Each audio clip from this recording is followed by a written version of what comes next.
This week has gone so fast. We start in the morning, and we don't leave until it's almost dark. This was a real test, especially for Angel. I only got about half done what I intended on day 4, and we were intending to leave on Thursday at noon. That wasn't boding well for me and Angel. Well, she doesn't like to do the newspaper on the laptop, and the newspaper has to be done on Fridays to make the print deadline.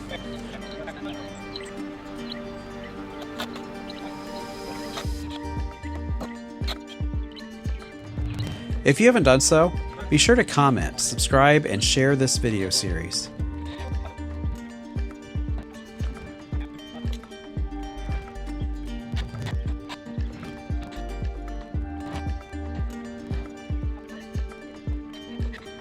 We don't have much time. I had planned to get the whole roof done on Thursday morning, but I wasn't even close on my estimation, considering I still had to trim the purlins and put the finish board on.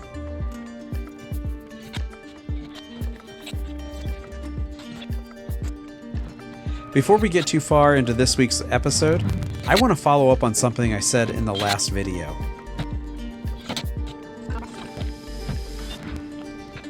I told you that my dad could do about anything, and one of the specific items I listed was changing wheel bearings on the side of the highway. I don't know if I jinxed him or what, but my parents, with my son and his family, went to Florida, and they left Friday morning at 6:30 a.m.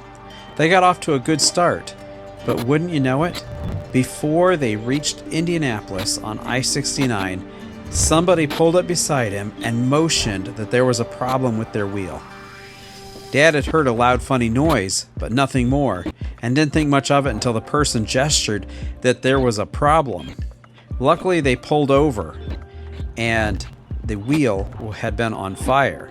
The trailer itself didn't start on fire, luckily. I'm not going to tell everything because it would be a pretty long story, since even after it was inspected in Indiana, they had a second bearing go out. Hopefully the rest of their vacation is uneventful. 2 bearing failures on the highway between here and Florida does not sound anything like fun. Oh, that was a screw.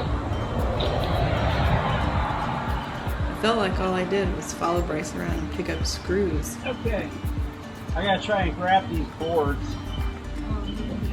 Move them down before they're covered up. Okay. Ready. So whenever you're ready to pull it up, just let me know. We're close. So you say we got some. Are those things identical? Because I thought some of those were corner or the edging. No, these are like a large triangle. Yeah, that goes on the top. Okay, and then this is like a small triangle. Those go on the sides. Okay, and then this is a really tiny triangle. These go on the ends? I can't remember, Okay. but they sold them to me. Okay, yeah, we've got 3 different sizes, so we're going to have to review that. But the only one I'm going to do today is going to be the top, the Very pink. big one? That's the huge one, right? Yeah. Okay. Well, back to Kentucky. Cutting the ends and putting on the board at the ends of the purlins was challenging. I would like to have recorded it from up on the roof, but it is just too much, and I don't feel it'd be safe to try and focus on bringing the cameras up there, installing the metal, and making sure I don't fall. The 2-foot overhangs mean a lot of reaching and hard to do it safely while putting the board on the end. Oh no. What? It's on the inside. Ah. I gotta pull them. Just You told me to let loose stuff. let loose, and I gotta put them over on this side. I knew my last throw was too good to be true. This RV shelter is tall enough to put a semi-trailer under the roof. So how did we get the sheets up that high? Well, Angel figured this one out. She would clamp the sheets with 2 of the wood clamps, and then we would tie the rope to both of the clamps and lift the sheet up. We did that for the first day, but we found we could use the tractor and the forks with the sheets on the end, and it was much faster and easier.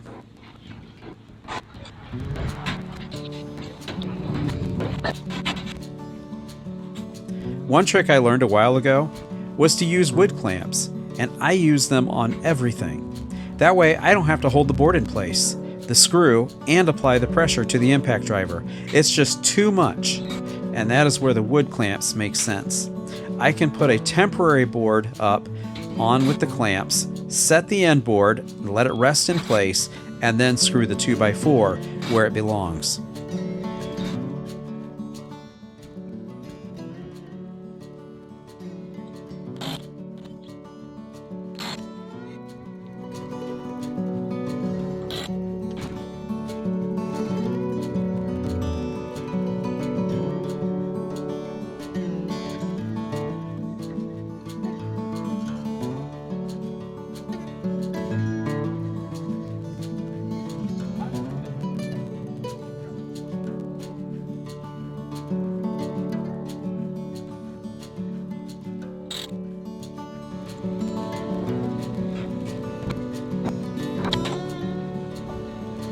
Angel is amazing. She got the newspaper done, and we kept up on the jobs we needed to, and it worked out well, while still building this structure.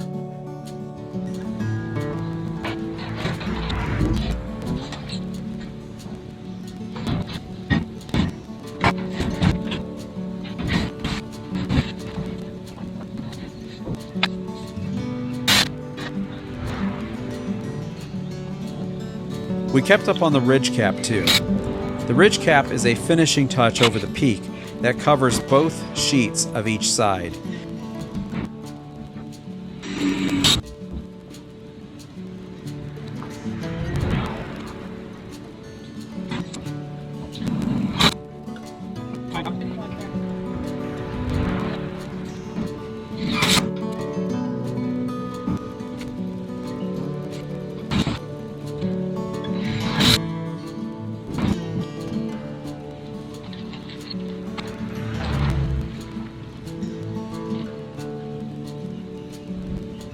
The roof pitch is 712 or 30 degrees, and it is too steep to walk on the steel. If you know of a way, please comment. Day number 5 in Kentucky. Day number 1 doesn't count. That was recovery day.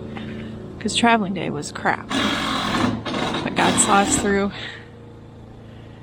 Bryce will probably cut out this commentary, so I'm going to say what I want. But when you make plans, you always have to leave room for the learning curve. However long you think something's going to take, pretty much it's going to be double if you've never done it before. But there's a roof. Let's take a walk. Well, half a roof. You're not around there yet? I'm right here. Okay.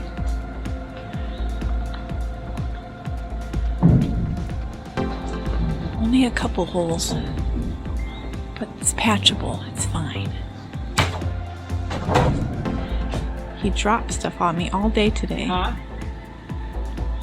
I was telling everybody that you've been dropping stuff on me all day today. I'm sorry.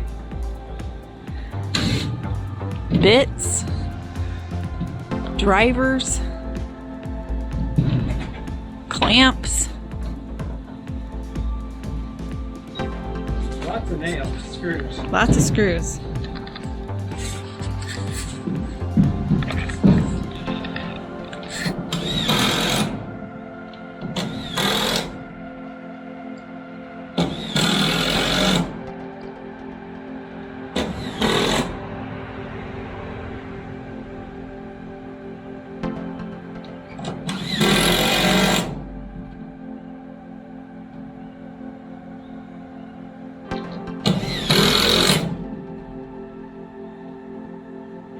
Maybe tomorrow we could like put up here like 4 at a time. That way I can bug you less often. I can only lift one at a time though, so it'd be like 1, 2, 3, 4. Huh? I can only manually carry one at a time. I tried I'm doing saying we 2. do one, bring it up. Do another one, bring it up. And then I'll like set them aside. Okay.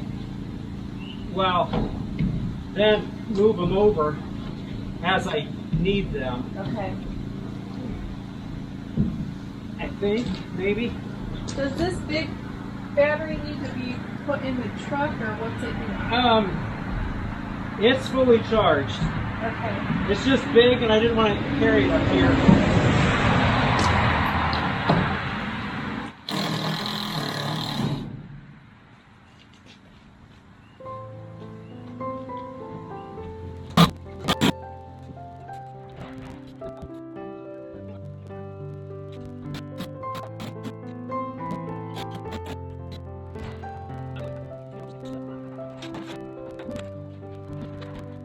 I don't know if they make something special like magnetic knee pads or something else, but it would sure be helpful to not be sliding on it all the time.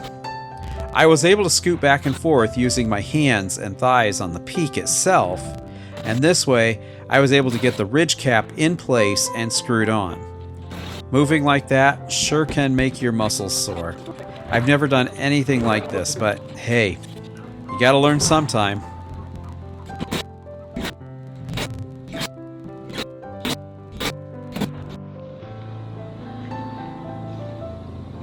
Extra day.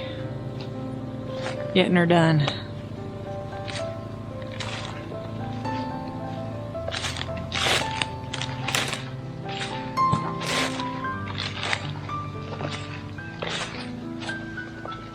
So you say we need to move this. Look closely and you'll see I'm using the wood clamps again to keep the metal from sliding off the pallet forks in this position. You can see there right there, and that also allows it to tilt and can lean on the roof that I needed to, where I needed to put them.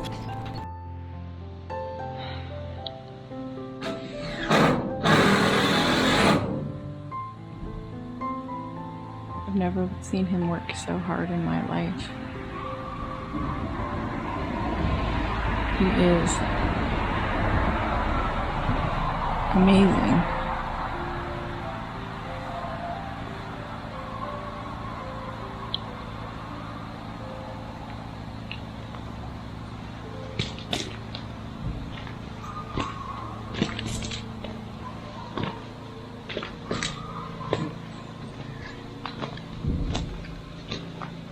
Don't ever walk underneath a ladder or someone working on a roof. Angel found out this the hard way when I dropped an impact driver on her. Luckily, it only hit her arm, but just be careful. You might hit one of your loved ones.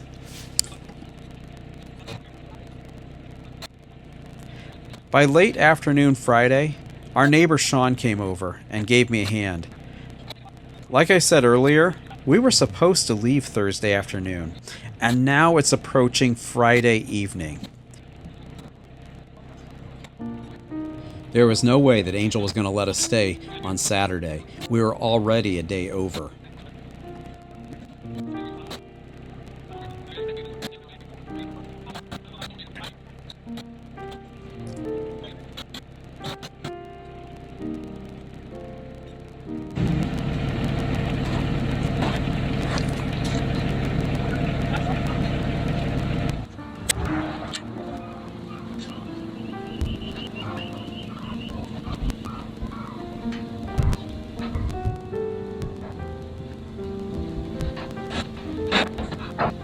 The roof itself wasn't that hard. It was just time consuming. A few tricks I learned along the way, in addition to the wood clamp, was I can pre-drill the overlap screw into the wood, and it would be my alignment for the next sheet that will be right after every time. It also will hold the next sheet in place because I'll slide the first rib in underneath the last rib of the previous sheet. That's a mouthful.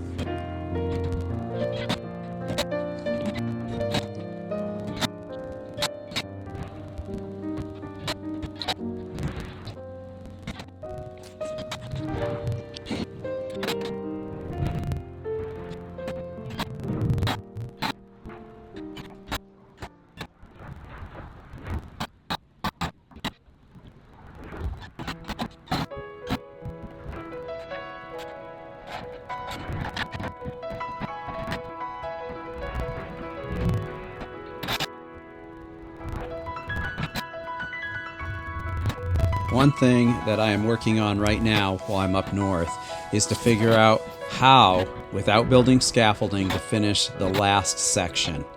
And if you have ideas that will let me finish this last part of the roof, please post them below. I do believe I have it figured out, but any ideas and suggestions are more than welcome, because that could add to what I'm already thinking.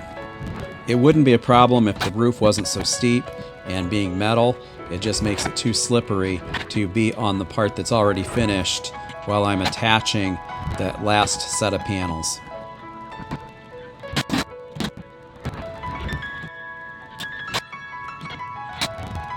We finished the night by getting all but the last row of sheets up on the roof. It was dark, and since it covered all the trusses, I said that was enough. We packed up and left by about 8:30 at night after working all day long. Neighbor Sean was sure a big help, and I appreciate it very much. We drove through the night, and we made it back home by 3 a.m., and no water pump going out. Praise the Lord. We'll be back down soon to finish the roof and start the awning phase. Have a great day, and God bless. Be sure to come back next week so you can watch Angel's Nature Trails. She's going to be walking around our beaver pond and show you what the update is around all of that, so I invite you back. Are you driving us to Florida? Are you driving us to Florida? Kiero, drive us to Florida.